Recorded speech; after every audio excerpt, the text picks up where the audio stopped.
ሰላም ጤና ይስጥልን እንዴት ናችሁ የእንግሊዘኛ ቋንቋ ተከታታዮች በዛሬው የትምህርት ክፍል ደግሞ የምንማረው 15 የፍራፍሬ ስያሜዎችን ነው ማለት ነው። ፍራፍሬ ስያሜዎችን መጠሪያ ስያሜዎችን ማወቅ በጣም ጠቃሚ ነው። ምክንያቱም አንድ ሰው ስለ ሙዝ ለማውራት መጀመሪያ ሙዝ በእንግሊዘኛ ምን እንደሆነ ማወቅ አለበት ማለት ነው።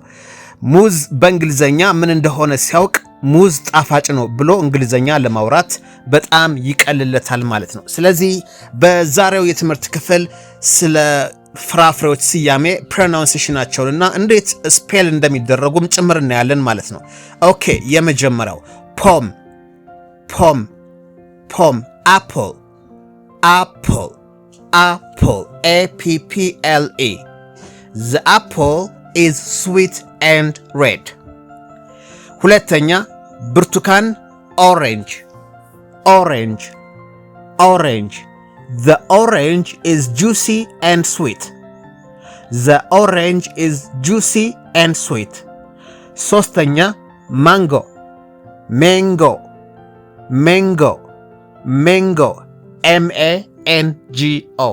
I love to eat sweet mangoes.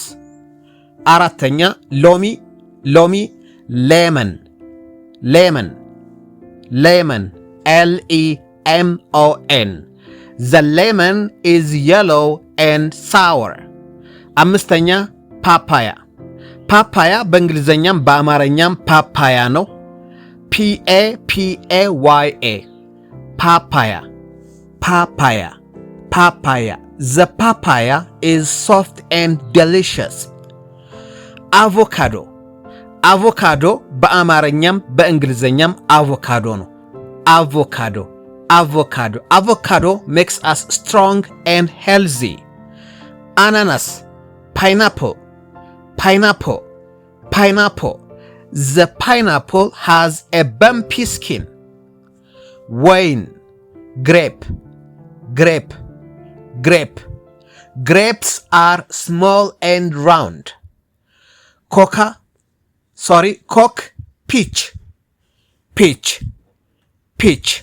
The peach smells very nice. Enjoy strawberry The strawberry is a pretty red berry. Habhab watermelon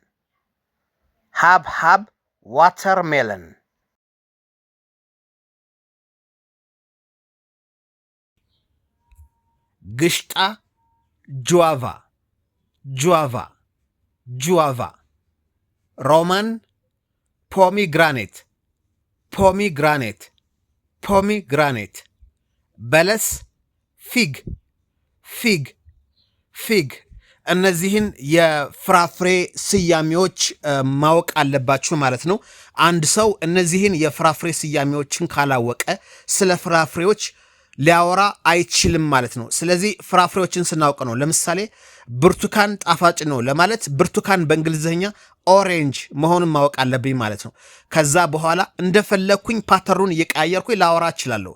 ብርቱካን ጣፋጭ ነው orange is very delicious ትላላችሁ ማለት ነው። በጣም በቀላሉ ለምሳሌ ብርቱካኑ ጠረጴዛው ላይ ነው ያለው ለማለት ብርቱካን በእንግሊዘኛ ምን እንደሆነ ማወቅ አለብኝ። The orange is on the table. ኦኬ እንደዚህ እያልን እንግሊዘኛችን እናበለጽጋለን ማለት ነው። እነዚህን የፍራፍሬ ስያሜዎች ደጋግማችሁ በማድመጥ ሸምድዷቸው። በሚቀጥለው ሌላ ቪዲዮ እስከምንገናኝ ደህና ሁኑ። Welcome to this YouTube channel. And it's called Designed to help you manage English advanced They don't have to buy 10 different books.